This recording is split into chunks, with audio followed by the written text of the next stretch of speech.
Texas A&M season comes to an end here in the first round of the college football playoff. 10-3, a loss to Miami. Tough pill to swallow for Aggie fans with all the momentum and everything of this season. An 11-0 start, kind of tailing off a little bit at the end. But we talked about it, Travis. There's a lot of different ways we can kind of look at this team and look at this season. But first off, let's just kind of focus on this game. What do we see here? 0-0 at halftime. Neither offense doing anything. Changed a little bit in the second half, and you get one touchdown in this whole game. Yeah, exactly. It was the first college football playoff game ever to be 0-0 at the halftime. A lot of people don't want a whole lot of SEC bias in the college football playoff. This looked like a Big Ten game out here with all of just minus the cold weather. We talked about one of the big matchups in the game was Miami's defensive front versus A&M's offensive line. An offensive line that from the get-go, when we were at SEC Media Days in Atlanta, were saying that they thought they could be a Joe Moore winning offensive line. And this is the first game where really they struggled. They couldn't establish the run. They let 7 sacks. Yeah, some of those were because, like Colin Klein said, where they were in third and long situations. They were in passing downs that are prone to those kind of outcomes. But that offensive line just failed A&M today in their ability to run the offense. And that even included the very first drive of the game when they're motoring down the field. They're going to go for it on 4th and short, and they take a false start penalty that pushes them back to where they have to punt.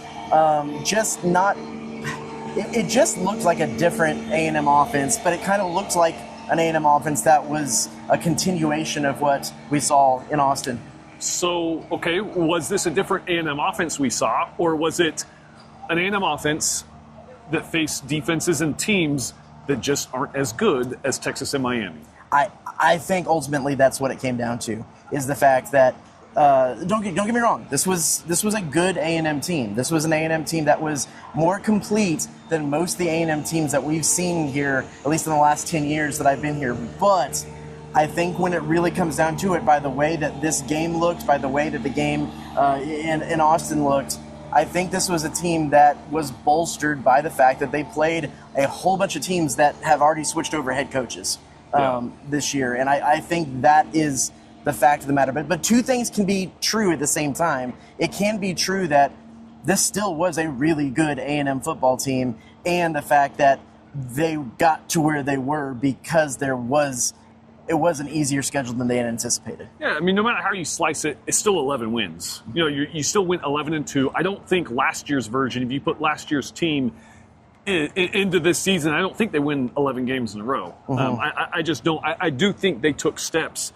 Now, Mike Elko is convinced, and of course, that he sees the trajectory. Mm-hmm. You go from 8 wins, you go to 11. Now, does that mean because you made it to the playoff? Logically, the next step is you're competing for a national championship next season. From what I don't know. I guess it's too early to tell. But is this team? How much confidence do you have that they are heading in that direction? I don't know. I think they have some good pieces. They're returning a quarterback who had his struggles at the end of the season, has some things to work on, but I think ultimately is still a very talented quarterback coming back. They have a lot in that wide receiver room. They have Mario Craver coming back. Potentially could have Casey Concepcion coming back, though I would think that he probably would be going to the NFL draft. I think we will have a better picture about how this is going and what this team is going to look like when we see who decides to go to the draft and who doesn't. Because there is a chance that there is a lot of guys who could go to the draft, and it looks then a little bit more like a rebuilding year than it did before. But then there's also the portal, too. It's so much. But I think what Elko is talking about, maybe more so than X's and O's and results, is that it was pretty well documented that the culture, the work ethic, the accountability of this program wasn't where it needed to be when Mike Elko took it over, and they've established that foundation. And with that foundation, they were able to exercise a lot of demons. They won on the road. They won a ranked game on the road. They were able to go undefeated in the regular season at Kyle Field. It's just like in Baton Rouge. They won in Baton Rouge. All of these hurdles that they were able to cross, I think that foundation is there, yes. Now it's kind of gut check time next season. Are they going to be able to go and achieve the big goals? beating Texas. It's going to be here next year. That's a goal. But then, the year after that, beating them in Austin. Can they finally get to an SEC title game? Because they've had the opportunity to do that 2 years in a row and drop the ball in the last game. And then can they win a playoff game, make any kind of run in the playoff, maybe even hold that position for a bye, like they thought they were going to be in, and not be in this position to have to play a very good Miami team and then have their season end here in Kyle Field. So the foundation is there. I think to truly know which way this thing is trending, that's a next year question. Yeah, that's fair. There's a lot of things we're just not going to know. Even Torian York was asked about if he's going to enter the draft. He kind of gave it a two. He almost felt like he gave it like a two-sided the coin flip kind of answer of, knowing my family's gone to the NFL. Well, what a great opportunity, but I trust Mike Elko, so obviously he's got things to weigh and I will say one thing that we learned this year that is something trending upwards that just really hadn't been the case most of the years that I've been here, at least, and that is depth. Because they lost Le'Veon Moss for ultimately the majority of the season again. They lost Scooby Williams for a majority of the season and Bryce Anderson for a majority of the season. And arguably the guys that filled in for them, especially Damian Sanford and Marcus Ratcliffe, those two guys were maybe two of the best defensive players they had this year consistently in games. A lot of times when you think about A&M football, one key guy goes down and it's like, uh-oh. Yeah. I don't know what's going to happen, and I don't know what they have to replace that guy. Case in point, your best running back misses half the season, and they didn't really seem to skip a beat as far as missing Le'Veon Moss. Same with Scooby Williams at linebacker. So the depth is there. One thing I learned, I think, from this team is the ability to finish. I think they proved time and time again they were able to kind of get in these kind of heavyweight battles and finish games. They showed a lot of gut and character in that South Carolina game with how ugly that first half was. They kind of came back and yes, they dropped the Texas game and the Miami game, and it was kind of because of what happened in the second half. But despite that, I don't think either of those games spiraled and got away from them. No. They had a chance to win in Austin. There was just two critical interceptions that Marcel threw down the stretch. They literally were 5 yards short and had a chance to win it today, or to at least tie it. You can go to overtime, or 2-point conversion, win the thing.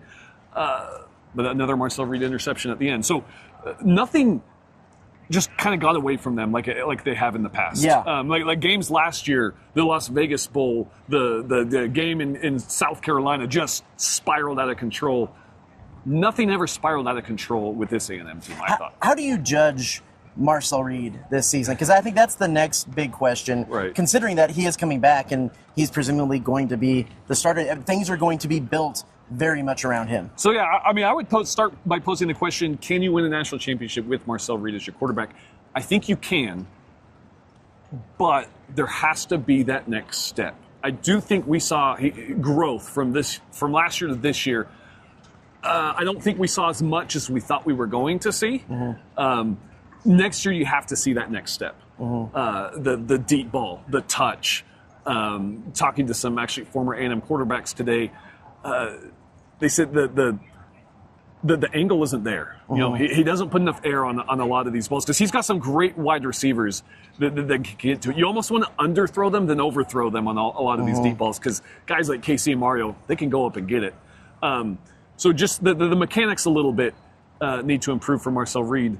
To judging his season, I thought he had there was one point where he could have been a legit Heisman candidate or trending towards a Heisman candidate, but things tailed off at the end.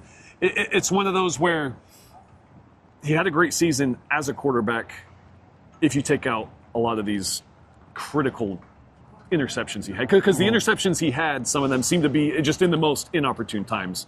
Obviously, to lose the Miami game, to lose the Texas game. I think it matters when do you throw interceptions? When do you have these turnovers?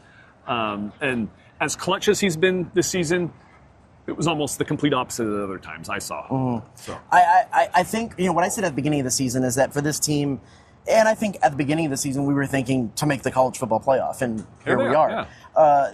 Marcel Reed didn't need to be elite; he needed to be a game manager, and through most of the season, that was true. He did not turn the ball over. It really was in those last three Power 5 or Power 5 games that he had some real trouble with turning the ball over. He wasn't managing the game. Now, in the South Carolina game in the second half, he went otherworldly and he was elite. Some of the best ball I think I've ever seen him play. Right, to be able to have them come back and win that game.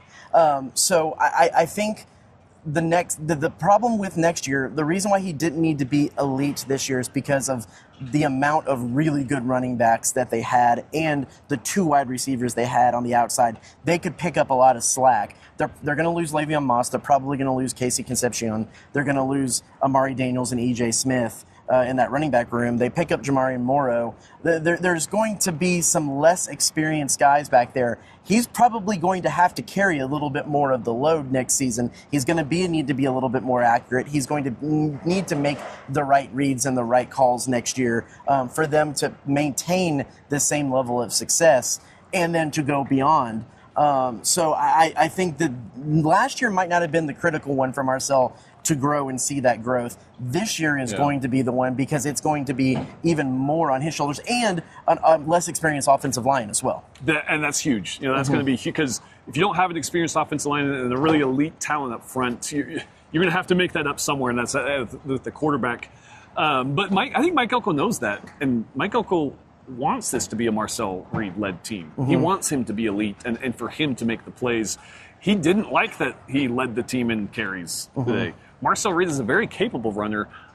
I don't think Mike Elko likes having him carry the burden of running the ball. He wants him to be a passer, which is, the way they started the game, they started doing some quarterback draws and said, well, we haven't really seen that in a little bit, but I thought it was working, at least at the time. They did a really good job of spying him in the second half, too. That's fair. That's fair. But I don't know. Maybe there's a balance there, but I think you got to learn how to use both because Marcel Reed can be very dangerous with his legs. But again, Mike wants his arm to be what beats teams. And then the other big question they have to answer is the kicking game, and they have 2 guys. I believe both guys are graduating. I know for sure Randy Bond is.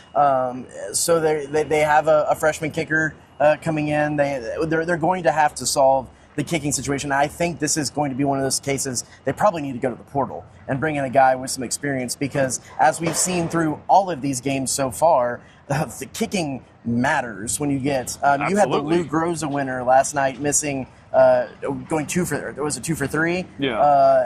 You got to have a kicker who can make clutch kicks in a game and I think that's going to be something that they have to address next year. How different would have the momentum been, or would it have been different if you make that first field goal and you have a lead? You're not playing 0-0. You're not playing down 3-0. You're in a 3-0. You have some wiggle room, I guess. After they kicked that field goal, it really did feel like A&M was behind 20-0. Yeah. It felt like there was a 2-score lead or something like that, and it was only 3 points. Yeah. But that's just kind of how the game was going. But yeah, if they would have been tied at that point, well, that's A&M pulls that, and maybe it feels at that point like A&M is ahead 2 scores in a game like this. But that kicking can make all the difference down the line, and I think we'll see probably as the playoffs go on that kicking is going to make a world of difference in some of these games moving forward as well. A&M has got to address that situation. And then the other thing to talk about or to look forward to next year is how much continuity they're going to keep with 2 new coordinators coming in. One of which Holman Wiggins is first time being a coordinator. Right, and we'll see kind of early in the season, is that going to affect them at all? You want the continuity from this year, but is 2 new coordinators, are there going to be some growing pains there? Well, I guess basically what we're saying is we're not going to learn anything until next year, right? Right. Well, let's close it out with this. Because I think this is the ultimate question, and it's going to be a question of the column that I try to write after this. In your mind, was this season a success? My gut feeling says yes. Because I thought at the beginning of the season they would be improved, but the record might not show it. I honestly saw 8-9 wins. The fact that they got to 11 wins, the fact that they got to the college football playoff, I would say is a success. Granted, the more success you have, the bigger expectations. They had higher aspirations than just being a first-round college football playoff team. They obviously didn't get past that.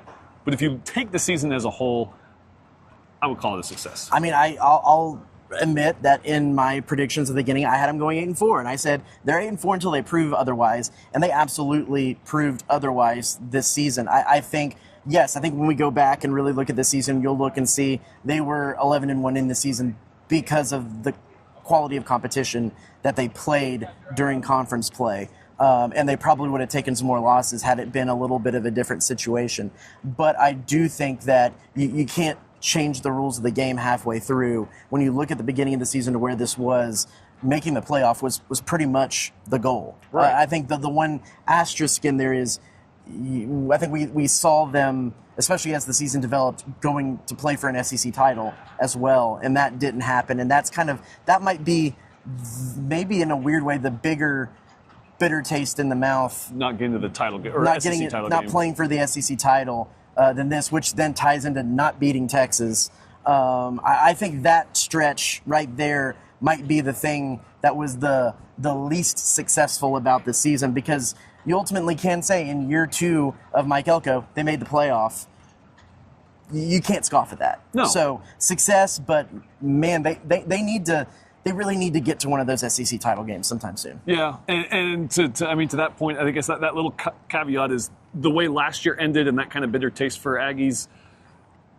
While different this year, we kind of saw kind of the same thing. It's kind of the same, yeah. It's kind of the same. Yeah. With better record and better results, I guess, ultimately. But we'll see how they tackle the offseason, I guess, and where they come on top of that. But again, 10-3.